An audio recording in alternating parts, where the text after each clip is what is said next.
There are moments in a man's life when the world around him finally grows quiet enough for him to hear what has been whispering inside him for years. And as I look back at the long path that brought me here to this mountain, I see that everything began with a silence I did not yet know how to recognize. It was the kind of silence that does not come from the absence of sound, but from the presence of truth. The kind that settles into a person's chest when he realizes that the life he has been carrying no longer fits the shape of who he is becoming. For many years I ignored that feeling, burying it under noise, work, expectations, and the steady pressure of living the way others believed was best. But a man can only carry that weight for so long before something begins to crack, and for me, that crack opened the first time I looked up at these mountains and felt, for a brief moment, that the rest of the world no longer had a claim on me. I remember the first winter I spent here, still unsure if this place would welcome me or swallow me. People in the nearby town used to laugh when I told them I was building a cabin farther up the ridge, a small and simple structure with a roof they claimed was far too low. They said it looked strange, like a stubborn idea that refused to grow. They said a man living alone up there should build something taller, something more imposing, as if height were a measure of strength or survival. But I had spent enough years around people who built high walls to hide fragile lives, and I did not want that. I did not come to the mountain to prove anything. I came because I was tired of pretending. And so I built my home low and steady, close to the earth, shaped by the wind and the slope of the land, listening more to the way the mountain breathed than to the voices of those who had never lived a day in true solitude.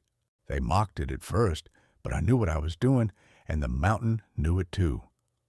The truth is, a man alone in a place like this learns quickly that pride is an unnecessary burden. Up here, everything must have a purpose. A roof is not a statement, but a shield, not a symbol of ambition, but a conversation with the snow, the cold, and the seasons that do not forgive mistakes. Those who laughed had never seen how heavy the winter clouds grow or how the world transforms overnight when the storms roll in from the north. They had never heard the deep hush of snowfall accumulating faster than a heartbeat, pressing down with a weight that can crush anything built too high, too rigid, or too proud.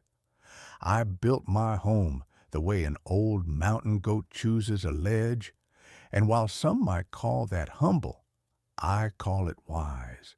You learn quickly out here that nature rewards those who pay attention. There is something comforting about a roof that sits low, something grounding, as if it reminds you that no matter how much the world tries to lift you away from yourself, there is strength in staying close to the ground.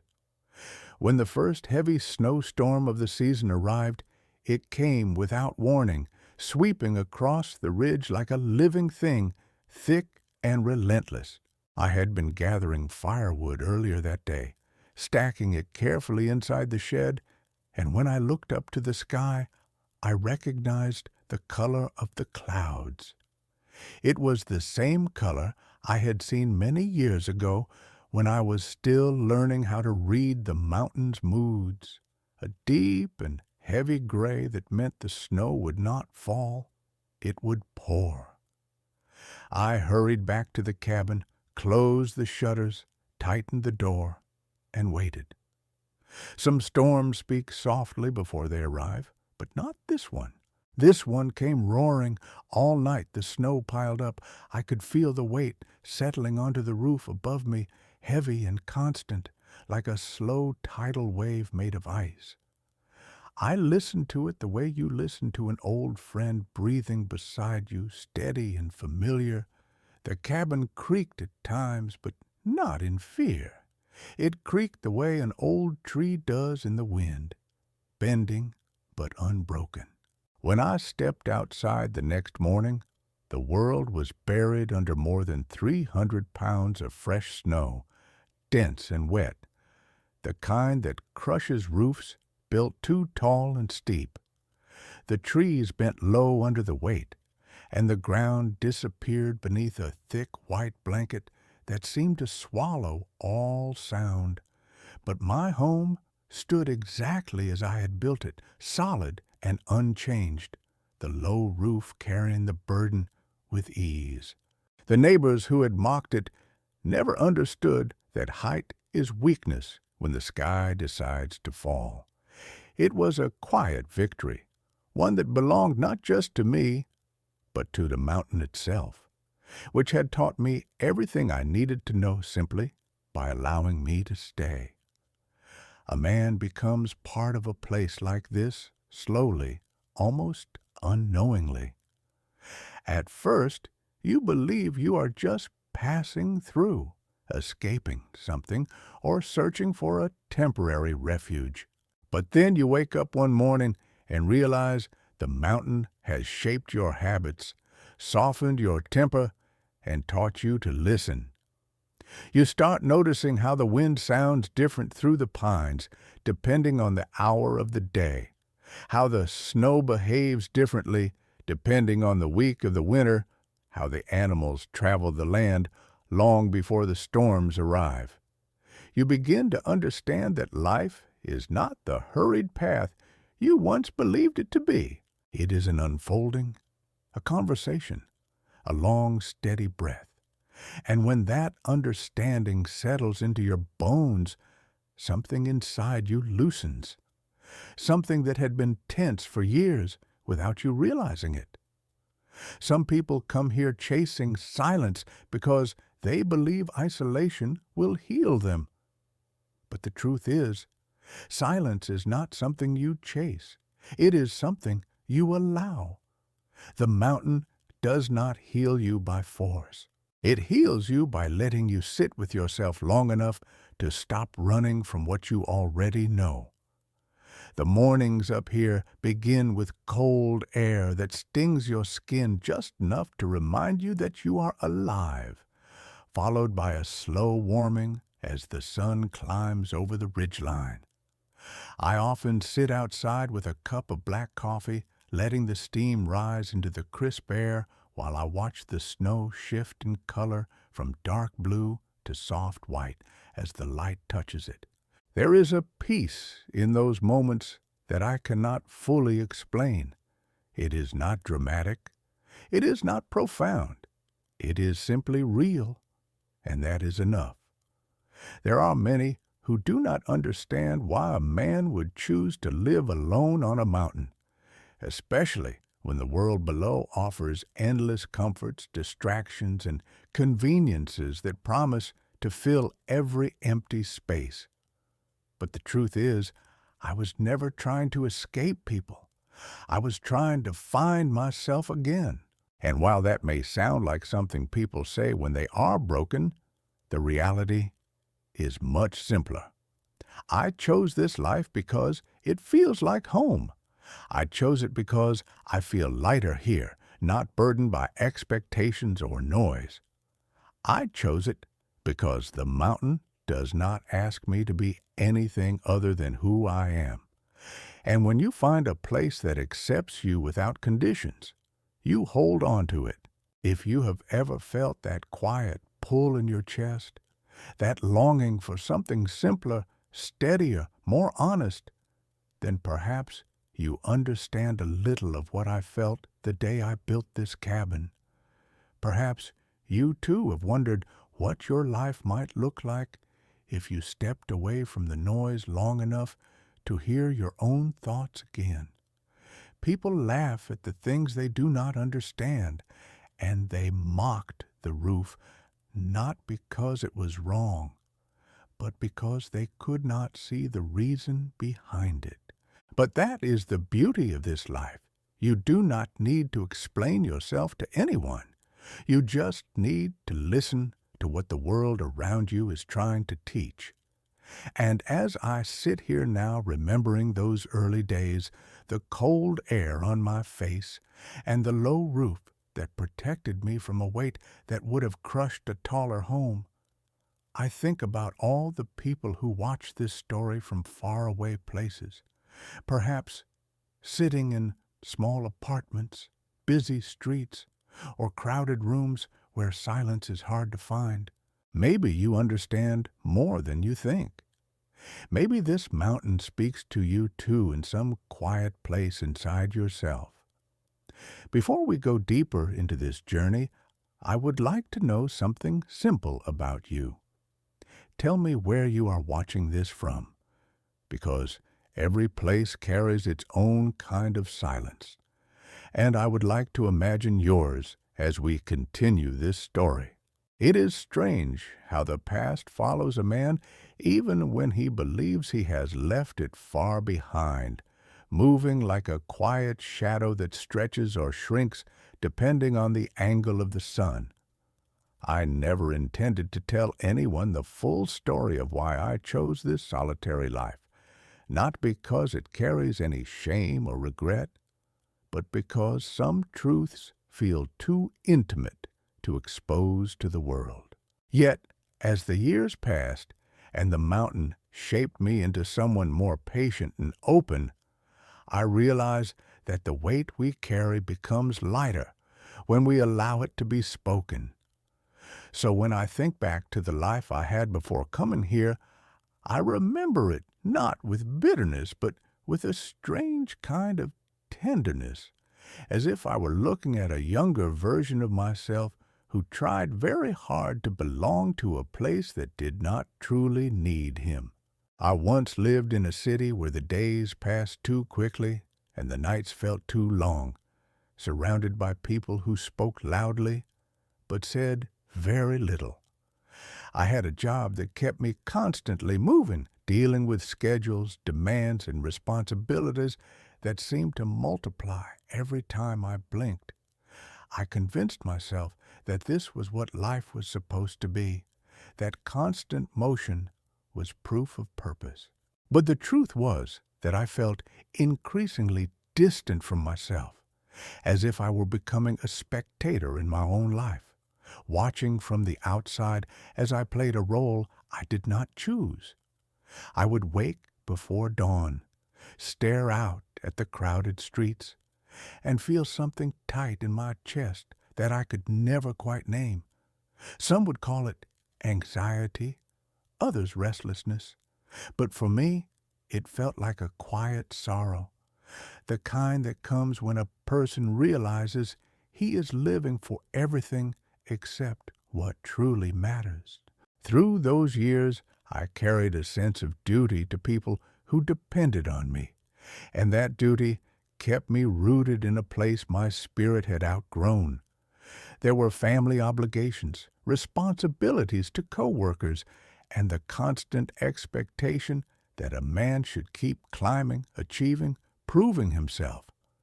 It is astonishing how deeply the world teaches us to measure our worth by how busy we are, how visible, how productive, while ignoring the quiet truth that a life without peace is no life at all.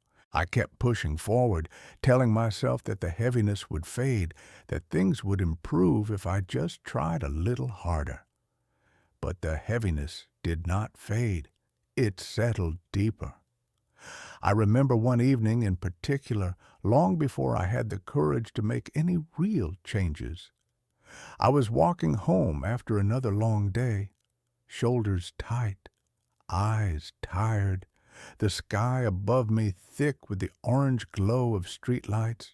I stopped at a small park on my way back, a place I rarely visited, and sat on a bench beneath a tree whose leaves rustled in a way that reminded me of the forests I had known when I was younger. For the first time in years, I closed my eyes and listened.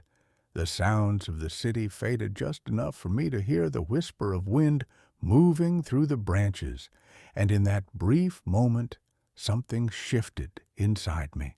It was as if a forgotten part of myself had reached out from a distant memory and touched my shoulder, reminding me that there was another way to live. I did not do anything about it then. I simply sat there, breathing, feeling the weight of everything I had been carrying. But that was the beginning. When a man ignores his own needs for too long, life eventually intervenes.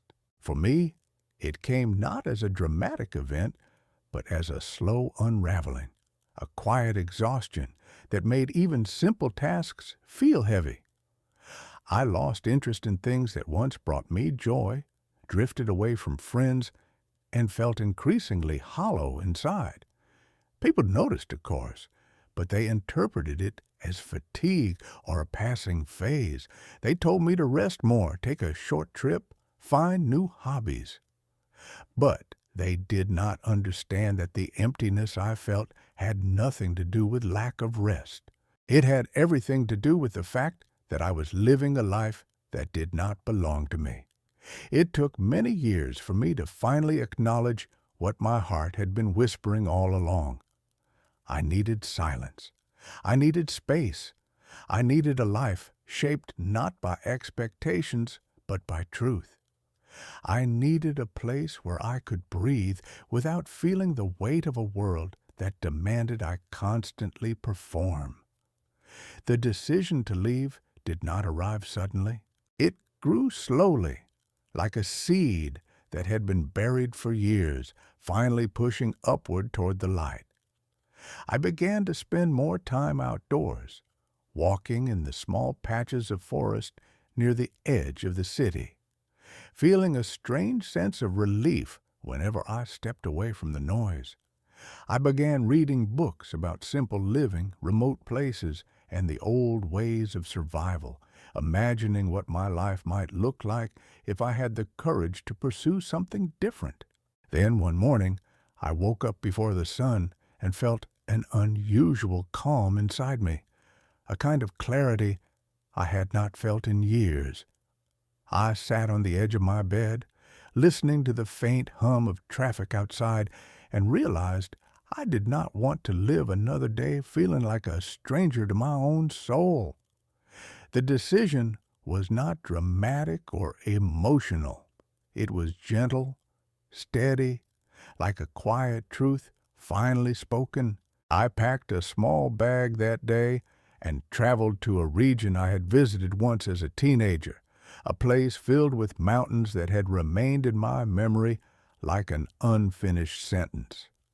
I did not know exactly what I was looking for, but as soon as I saw those peaks rising in the distance, I felt something inside me loosen.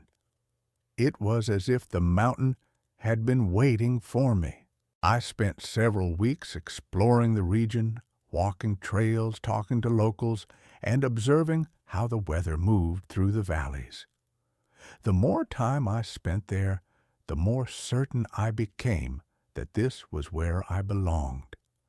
I eventually found a small, abandoned plot of land on a ridge overlooking a wide stretch of forest, a place untouched by the rush of modern life. There was nothing on it except a few old stones, some wild grass, and the silent company of the trees. But the moment I stood there, I felt an overwhelming sense of peace. I knew without question that this would be my home. The process of leaving my old life behind was not without difficulty. When I returned briefly to the city to settle my affairs, people reacted with disbelief. They asked me if something was wrong, if I had experienced some terrible heartbreak or failure. They could not imagine that a man would willingly trade the familiar comforts of modern life for a solitary cabin on a mountain. But what they did not understand is that comfort is not always peace. Comfort is easy. Peace must be chosen. I explained as best as I could, but most people dismissed it as a phase. They thought I would return within a year, restless or lonely. But I knew myself better than they did. When I finally drove away for the last time, everything I owned packed into the back of a small truck, I felt a strange mixture of sadness and relief. Sadness for the person I had been, relief for the person I was becoming.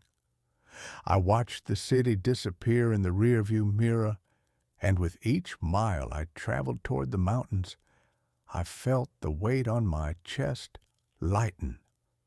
The closer I came to the ridge, the more the air seemed to clear, as if the world itself were giving me permission to begin again. The first months on the mountain were challenging, but the challenges felt meaningful in a way my old struggles never had. I built the cabin with my own hands, shaping each piece of wood with care, learning from the land as I worked. The simplicity of the structure reflected the simplicity I longed for inside myself. I made mistakes, of course, but the mountain did not judge. It taught. It guided. And in that quiet companionship, I found the healing I had been searching for all along. Living alone did not frighten me. In fact, solitude felt like a homecoming. Every task, from gathering firewood to preparing meals to mending tools, felt purposeful, grounding me in a rhythm that made sense. There were days when storms raged outside and nights when the wind howled through the trees, but I never felt afraid or alone. I felt connected, part of something larger than myself. The mountain did not ask me to be more or less than who I was. It simply asked me to be present. As I settled into this new life, the memories of my old one faded not with bitterness, but with gratitude. Those years had taught me what I did not want, and without that knowledge, I might never have found my way here. The isolation others feared became my greatest comfort, a reminder that freedom is not found in running away, but in choosing where you stand. And now, as I look back on everything that brought me to this ridge, I understand that the true motive behind my isolation was not escape. It was acceptance. Acceptance of who I am, of what I need, of the kind of life that allows my soul to breathe. The mountain did not save me. It simply offered me the space to save myself. If you are still with me on this journey, I would like to invite you to stay close as we continue deeper into this story. And if you feel connected to what you are hearing, consider subscribing so you do not miss the next steps along this path. Life on the mountain moves according to rhythms that have nothing to do with calendars or clocks. In the beginning, I tried to measure the days the way I used to, keeping track of time as though I were still part of the old world, marking each sunrise and sunset as proof that I was moving forward. But after a while, I stopped counting. The mountain does not care what day it is, and eventually, neither did I. I began to live by signs instead: the color of the sky at dawn, the sound of the river below when the snow began to melt, the quiet hum of insects when summer finally arrived. These became my hours, my seasons, my sense of order. And in that simplicity, I found a kind of freedom that the structured world could never have given me. The mornings here are slow and honest. I wake when the first light filters through the window, sometimes even before the birds begin to stir. There is a stillness that hangs over the ridge at that hour, as if the world is holding its breath, waiting to be born again. I stretch my arms, listen to the faint crack of the cabin's wood expanding against the cold, and feel the floors chill under my bare feet. The first thing I do is light the fire. not because I have to, but because it has become a ritual, a conversation with the day. The smell of burning pine fills the air, and for a few moments I just stand there, watching the flames twist and settle, feeling their warmth on my skin. That is how each day begins, not with haste, not with obligation, but with intention. Breakfast is simple. Coffee, sometimes bread, sometimes something I gathered the day before. The food here tastes different. It is not about flavor so much as awareness. When you live alone and cook for yourself, every bite feels earned, every meal a quiet ceremony of gratitude. I often eat outside, even in the cold months, sitting on the old bench I built near the door. From there, I can see the forest stretch endlessly below me, and sometimes the clouds drift so low they brush the treetops like soft waves. There is something deeply humbling about eating in the presence of such vastness. It reminds me that life, no matter how simple, is enough. Throughout the day, my tasks change with the seasons. In spring, I repair what winter has worn down: the fences, the roof edges, the small path that winds to the stream. In summer, I gather herbs, dry wood, and prepare for the colder months. Autumn is my favorite time, when the world turns golden and the air smells of earth and smoke.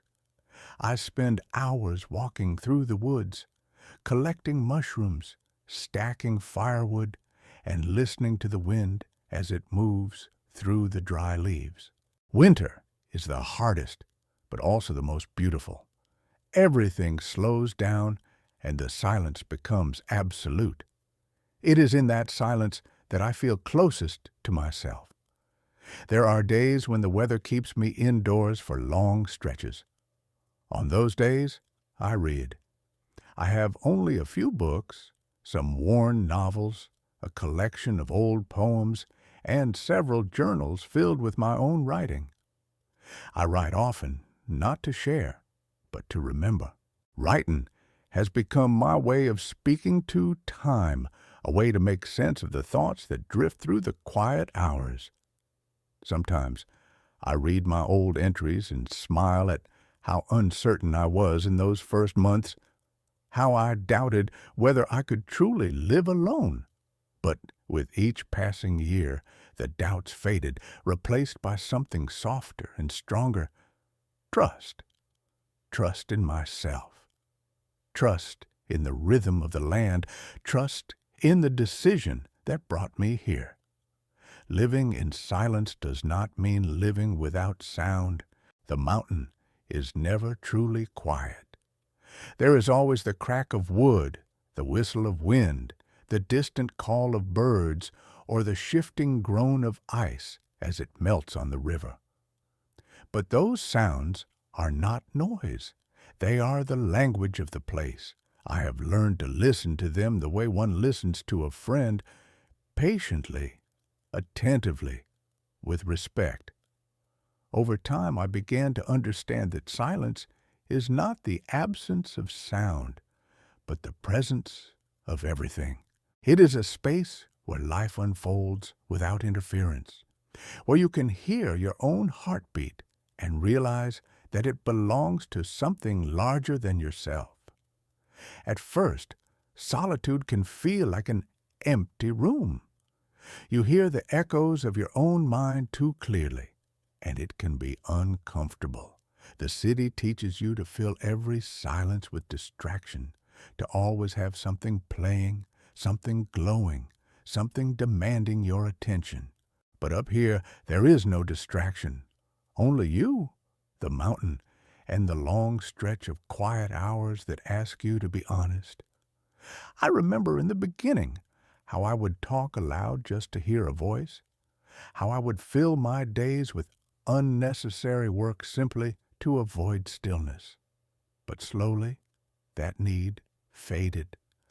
The silence stopped feeling like a void and began to feel like a companion. It taught me that peace is not something you find outside of yourself. It is something you uncover once everything else is gone. There were evenings when I sat by the fire long after the flames had dimmed, the shadows of the room stretching and moving like thoughts. I used to think about the people I left behind, the lives they continued to build, the routines that still trapped them. I did not pity them, nor did I envy them.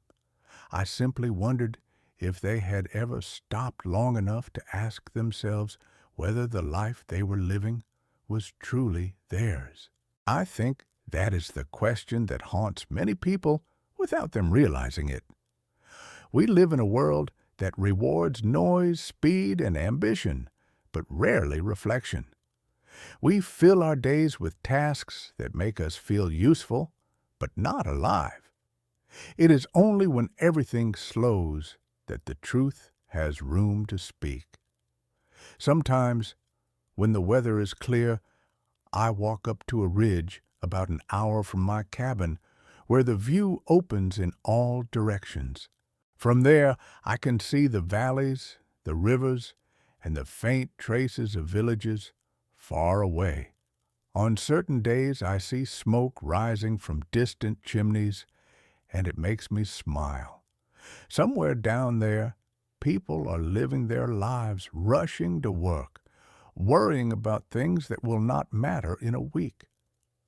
I do not judge them for it. I was once one of them. But standing up here above the noise, I realize how much of our suffering comes from forgetting how small we are.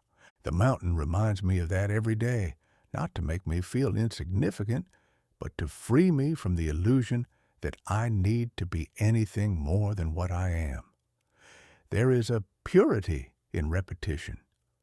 Doing the same tasks day after day might seem monotonous to someone else, but to me it is grounding.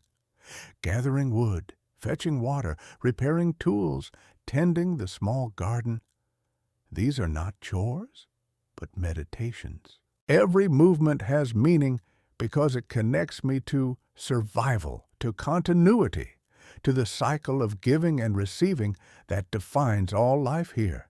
When I chop wood, I am not just preparing for warmth. I am honoring the tree that fell, the ground that nourished it, the fire that will sustain me through the night.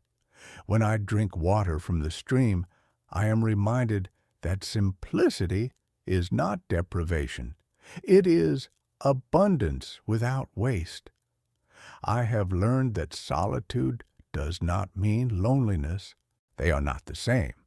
Loneliness is an ache that comes from being separated from others. Solitude is a fullness that comes from being reconnected with yourself. There are moments when I miss the presence of another voice, a shared laugh, a conversation over a meal. But those moments pass quickly, replaced by a calm understanding that I am exactly where I am meant to be. The mountain has become my companion, the trees my neighbors, the wind my constant friend. I have never once felt abandoned here. At night, when I step outside and look up at the stars, I often think about how long it took for the light from each one to reach me. Some of those stars no longer even exist, and yet their light still travels, still arrives, still touches the skin of a man standing alone on a mountain ridge.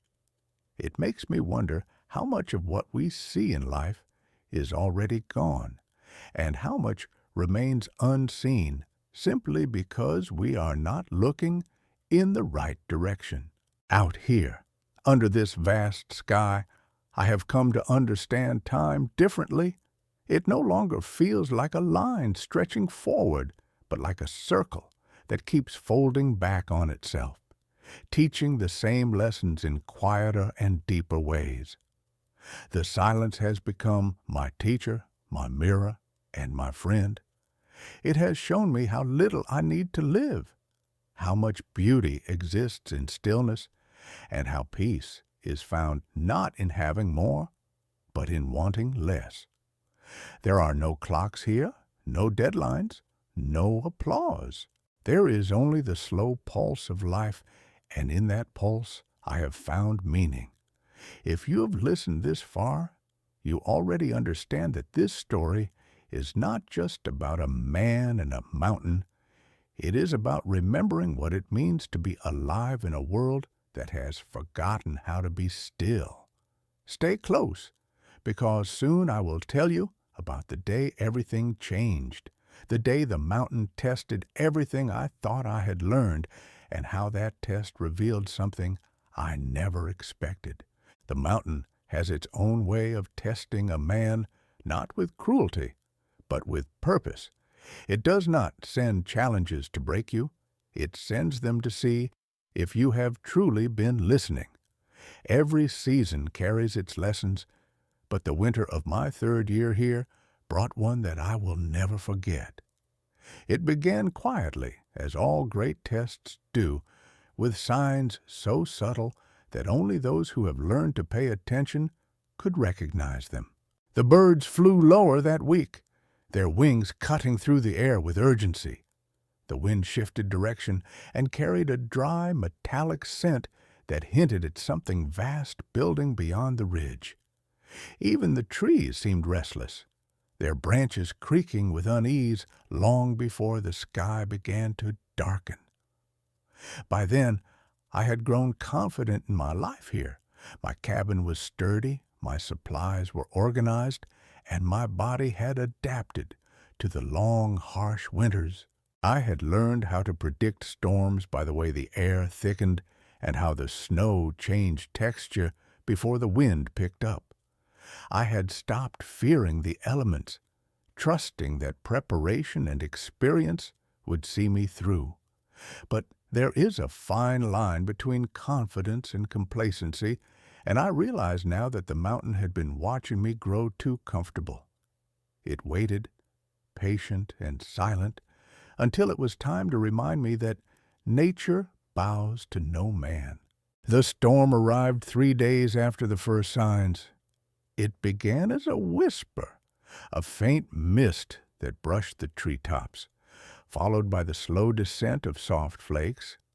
At first, it seemed ordinary, even gentle. I continued with my tasks, splitting wood and checking the traps I had set along the stream. The snow fell steadily throughout the day, but by nightfall its rhythm had changed. The flakes grew heavier, thicker, moving sideways in the wind like sheets of white fire. The sound outside transformed into a deep, continuous roar, the kind that makes you feel as though the sky itself has opened. I secured the shutters, locked the door, and added extra logs to the fire. I told myself it would pass by morning, but it did not. The storm raged for 3 days and 3 nights. I had never seen snow fall like that before, not even in the worst winters I had experienced. It was relentless, pouring from the heavens without pause, burying the world inch by inch until even the tallest pines bowed beneath its weight. The air outside grew thick and unrecognizable. There were moments when I could not see the edge of my porch, moments when the wind screamed so loudly that it drowned out the crack of falling branches. I stayed awake most of those nights, listening to the roof, feeling the tremors of the cabin under the strain. I remembered the laughter of those who had once mocked its low height, and I wondered if they would still laugh now. On the second night, I felt a deep rumble in the earth, a sound more than a vibration, as if the mountain itself was groaning under the weight of all that snow. I stepped outside briefly to clear the buildup from the edges of the roof, and the sight stopped me cold. The world had disappeared. The snow had risen past my knees and was still climbing, swirling through the air so thickly that I could barely see the outline of the trees. My breath froze in seconds. The wind tugged at my clothes, sharp and merciless. I worked quickly, sweeping what I could, knowing that every minute counted. When I returned inside, the heat of the fire felt like a small miracle. By the third day, the storm had grown quieter, but no less dangerous. The weight of the snow was immense. I could feel it pressing down on the cabin, a slow, steady pressure that seemed to test every nail, every beam, every decision I had made when I built it. I sat by the fire, listening, waiting for the sound no man living on a mountain ever wants to hear. The creak that turns into a crack, the slow collapse of wood surrendering to gravity. I thought of the tall houses in the town below, their proud roofs high and sharp, and I wondered how many would endure this storm. Then I looked above me and smiled, not out of arrogance, but gratitude. The low roof I had built with such care, the one that had drawn laughter and doubt, now bore the weight with quiet strength. The snow slid easily off its gentle slope, and what remained rested close to the beams, distributing the pressure evenly. It did not groan or splinter. It held. When the storm finally passed, the world outside was transformed. The snow stretched endlessly, glistening under a pale blue sky. The silence that followed was absolute, so deep it felt sacred. I stepped outside, sinking waist-deep into the snow, and laughed softly to myself. The cabin had survived. I had survived. Around me the forest bore the marks of what had happened, trees broken, branches scattered, paths erased. But beneath that devastation, there was beauty. Nature had tested us, and in its own way it had taught me something profound. Resilience is not built on defiance. It is built on understanding. That storm changed me. Until then, I had thought of myself as someone who had learned the ways of the mountain, someone who had mastered solitude and survival. But that week reminded me that mastery is an illusion. You never master the mountain. You learn from it, live with it, respect it. You adapt. That is the only way to endure. The storm was not a punishment. It was a lesson, a reminder that humility is the foundation of wisdom. I realized that my cabin, my roof, my very presence here existed only because I had chosen to listen rather than impose. The mountain rewards those who pay attention. That truth became clearer than ever as I stood there, surrounded by a sea of white that shimmered like glass under the morning sun. In the days that followed, I worked slowly to dig pathways around the cabin, to uncover the woodpile, to make space for movement again. My body ached from the effort, but it was a good ache, the kind that reminds you of your own strength. Each shovel of snow felt like a conversation with the mountain, a gesture of respect. And in that rhythm of digging and breathing, I discovered a quiet joy. The cold no longer bit. It embraced. The silence no longer isolated. It comforted. I understood then that the storm had not come to test my survival. It had come to reveal my belonging. As I cleared the final path to the stream, I noticed something remarkable. Near the base of a pine that had nearly fallen under the weight, a small patch of green was visible, a stubborn cluster of mountain grass untouched by the snow. It seemed impossible, but there it was, alive, persistent, defiant in its own quiet way. I knelt beside it, brushing the snow gently from its edges, and felt something rise in my chest. Hope. perhaps, or reverence. That little patch of life reminded me of why I had come here in the first place, to live close enough to the earth to see miracles most people never notice, to understand that strength is not loud or proud, but steady and enduring, like a low roof under the weight of a heavy sky. That night, as I sat by the fire, I thought about the world below, about the noise and the rush that had once defined my days. I wondered if anyone there could imagine what it felt like to face 300 pounds of snow pressing down on your roof, to sit in that pressure and trust the work of your own hands. Most would call it madness, but to me it was clarity. You learn more about yourself in one night of silence than in a decade of noise. You learn that peace is not the absence of struggle. It is the ability to remain calm within it. The next morning, I noticed animal tracks near the edge of the clearing. Deer, perhaps, or a fox, searching for food. Life always returns, even after the harshest storms. I followed the tracks for a while, moving carefully through the snow, until I reached a small clearing where the sun had begun to melt the surface into a shimmer of tiny crystals. The air was so clear I could see my breath drift upward like smoke. I closed my eyes and felt the warmth on my face, the faint promise of spring hidden within the cold. It was then I realized that this storm, this test, this discovery, it was all part of the same lesson the mountain had been teaching me since the first day I arrived. To live well is to listen. To endure is to yield. To survive is to belong. So when I returned to the cabin and looked up at that low roof, I felt a wave of gratitude deeper than any I had known before. The roof had not just saved me from the snow. It had reminded me of why I had chosen this life, to live simply, wisely, humbly, and close to the truth of things. The mountain had spoken, and I had heard.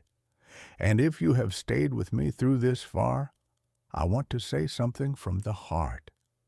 Stories like this are not just about survival. They are about learning how to live. So if you feel something in these words, if they remind you of something you once knew but forgot, stay close. There is still more to share and more the mountain wants to teach. You can subscribe to follow this journey as it unfolds, to walk with me a little farther up this ridge where the next lesson waits quietly in the wind. When you live long enough in silence, the world begins to speak in ways you never imagined. After that great storm, everything felt different. Not just the land around me, but something deeper inside. The air carried a new sharpness, the kind that feels alive on the skin, and the days unfolded with a kind of deliberate stillness. I found myself walking farther each morning, wandering beyond the paths I usually followed, as if the mountain were inviting me to see parts of itself that it had kept hidden until I had proven worthy of them. I accepted the invitation without question. You do not say no when the mountain opens a door. The path north of my cabin leads through a narrow valley where the snow lingers even when spring begins to whisper through the trees. The first time I walked there after the storm, the light was changing fast. One of those afternoons when the sun and clouds chase each other across the sky, and shadows move like water over the ground. The air smelled of pine and wet stone. The silence was so complete that even the crunch of my boots sounded strange, as if the world were listening back. I followed the valley until I reached a place where the trees parted and the ground rose sharply toward a ridge I had never climbed. Something about it called to me.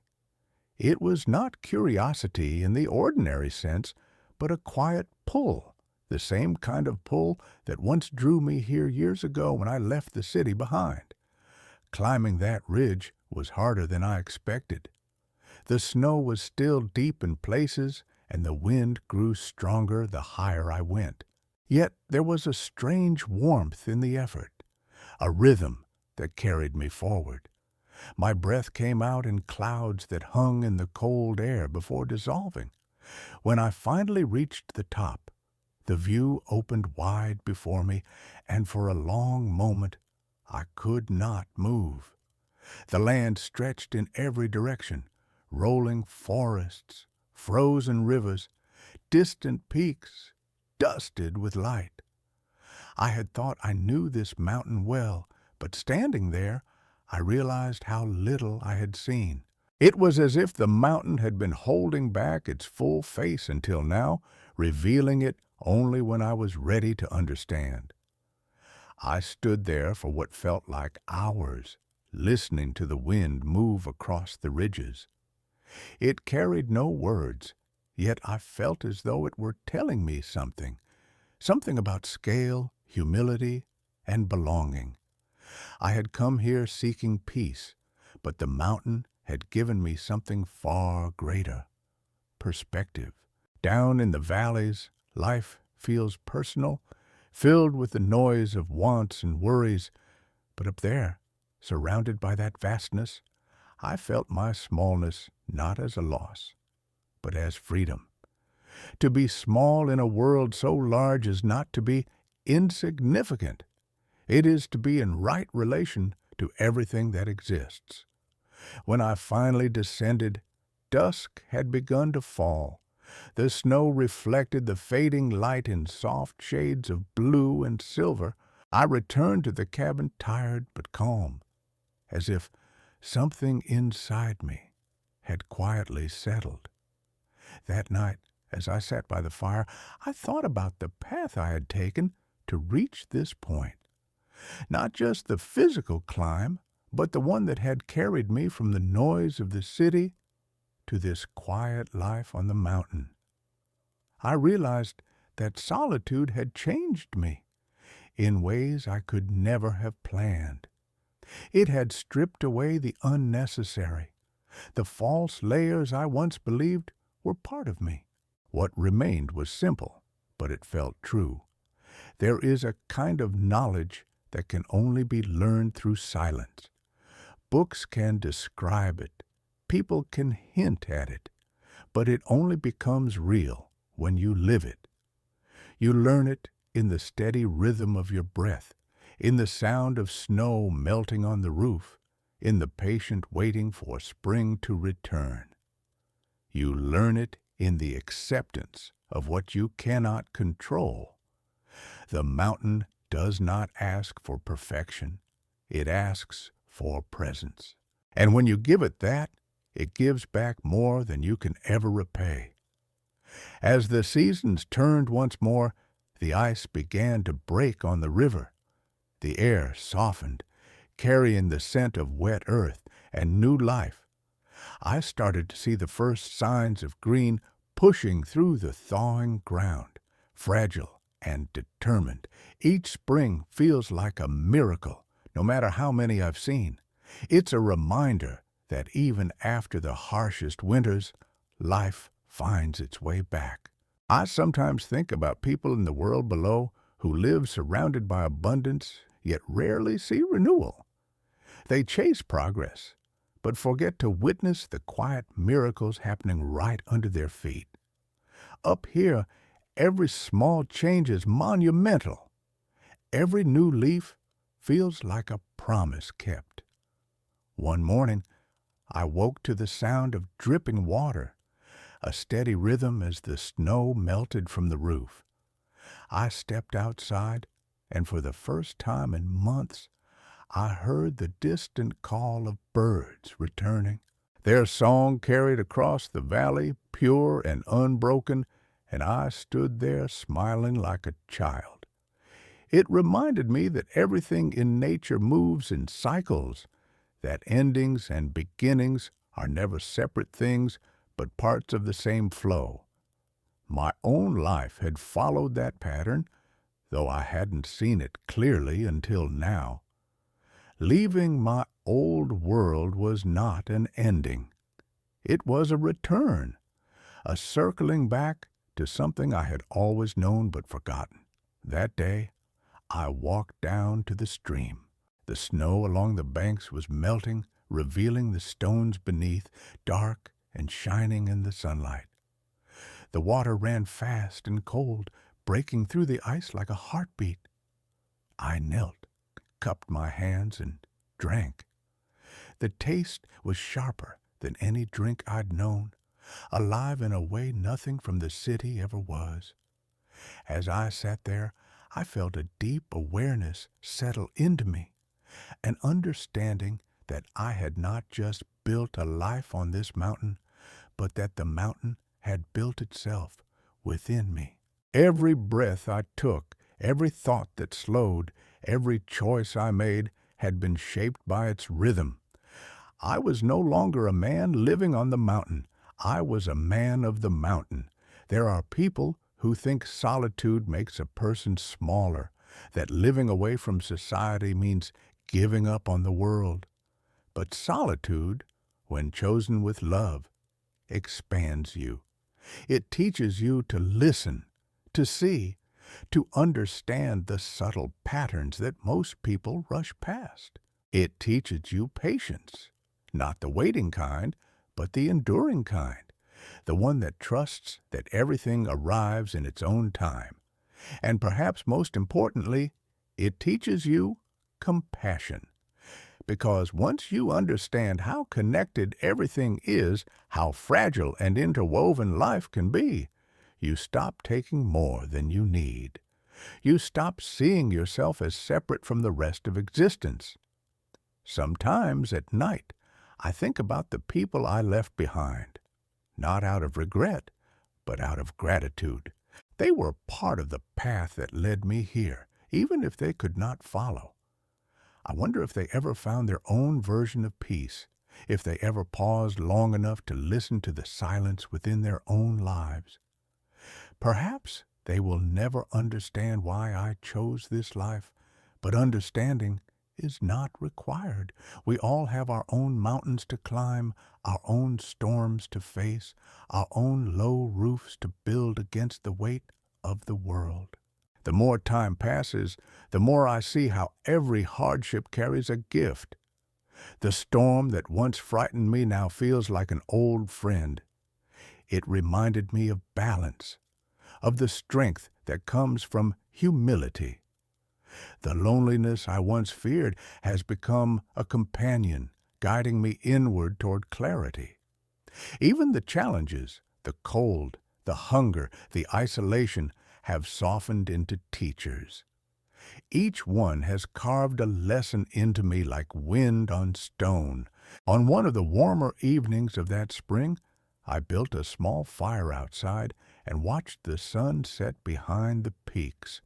The sky burned with color, orange, pink, deep purple fading into night. The air smelled of pine resin and smoke. I listened to the crackle of the fire and the soft sigh of wind through the trees, and I thought about how far I had come from the man who once needed noise to feel alive. Now, silence was enough, more than enough. It was everything. I have come to believe that the mountain chooses who may stay. It tests you not to see if you are strong, but if you are honest. It asks for sincerity, for respect, for presence. Many people visit, chasing adventure or escape, but few remain. Those who do find what they were missing all along, not solitude, but belonging.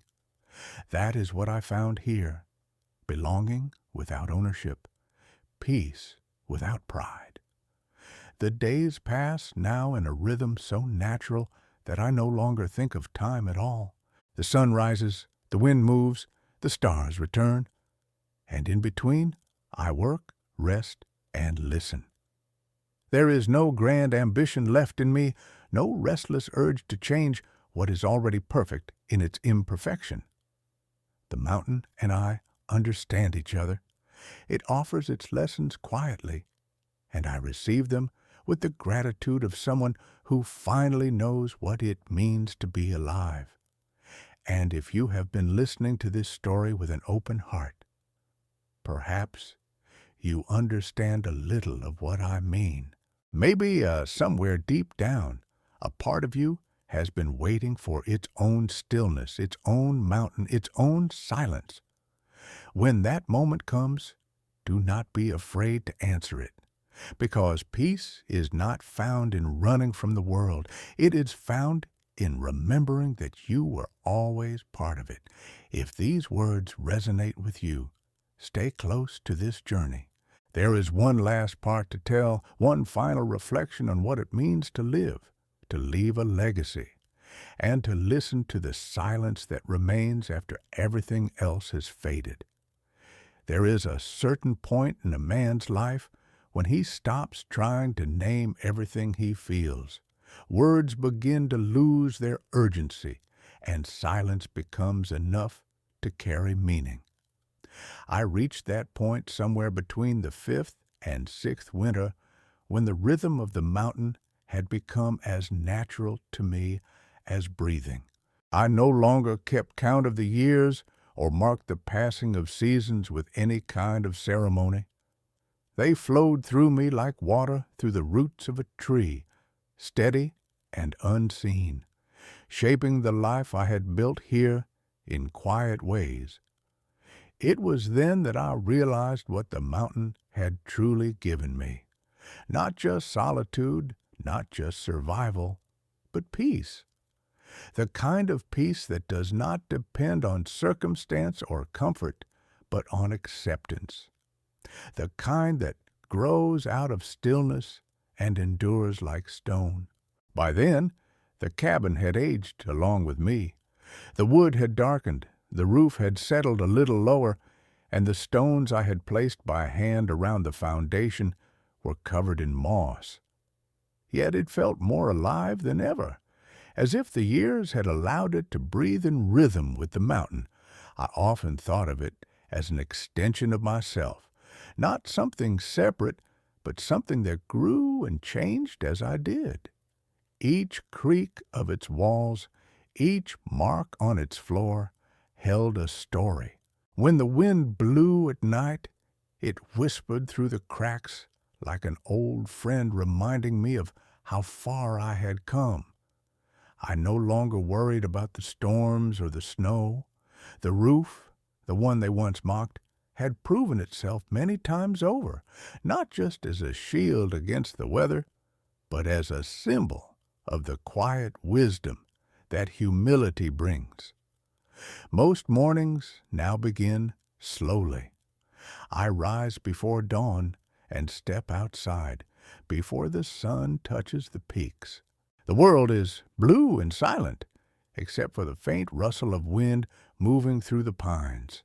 Sometimes the fog drifts so thick that I can barely see the outline of the trees, and it feels as though I am standing between worlds. I breathe in the cold air, feel it fill my lungs, and think of how many years I lived without truly breathing. Then, as the light grows stronger, the fog begins to lift, revealing the same familiar shapes, rocks, trees, snow, but each time they seem different, as if I am seeing them anew. That is what peace does. It teaches you to see the same things differently every day because your heart is no longer rushing to be somewhere else. The older I grow, the more I understand that happiness was never about what I could gain, but about what I could let go of. The city taught me ambition. The mountain taught me contentment. In the city, I was surrounded by people and still felt alone. Here I am alone, and yet completely connected. There is a kind of wholeness in solitude that few people ever taste, a fullness that comes not from having more, but from needing less. I have stopped trying to hold on to moments because I know now that everything I love will change, fade, or fall away. That is not something to mourn. It is something to honor. Every ending is simply another part of the same endless rhythm.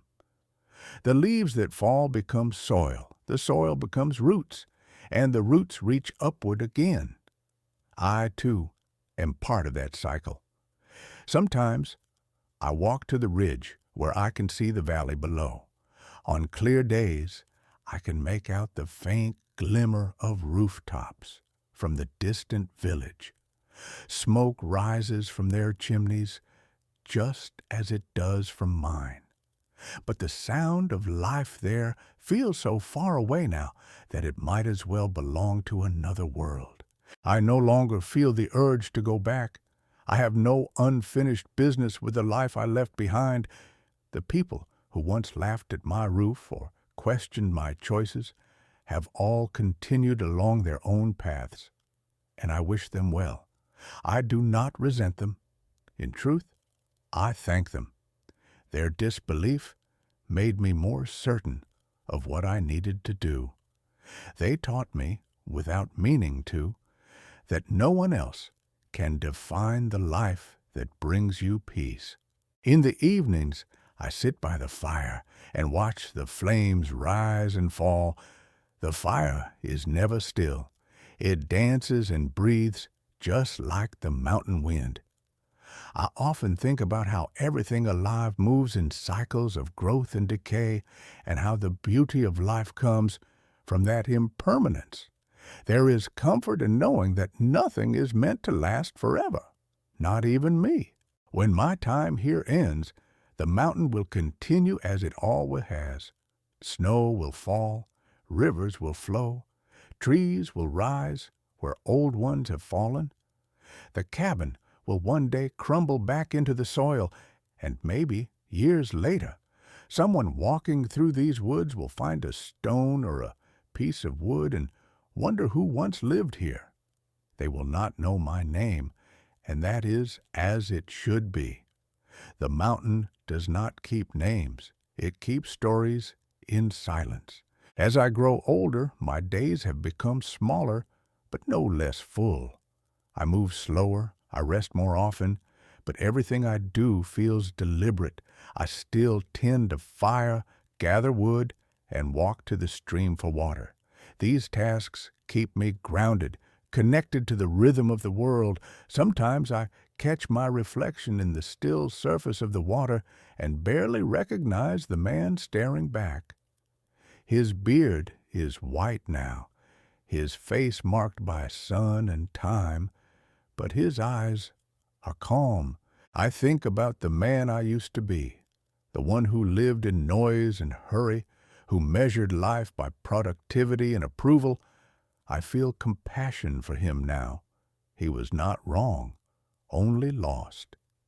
It took years of silence to find what he had been searching for all along, a sense of belonging not in the world, but within himself.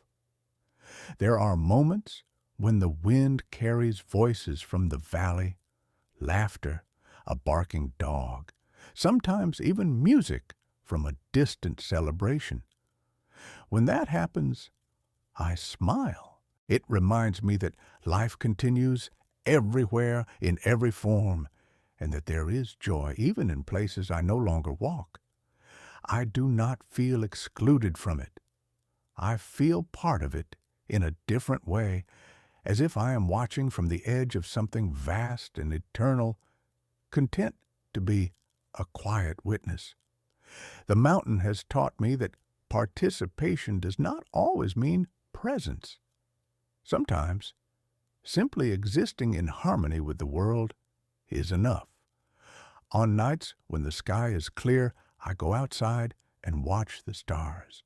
They stretch endlessly above me, ancient and patient, their light traveling across unimaginable distances to reach this small cabin on a quiet mountain, I think about how many generations before me have looked at those same stars, how many people have stood in awe beneath the same sky, asking the same questions about life and meaning.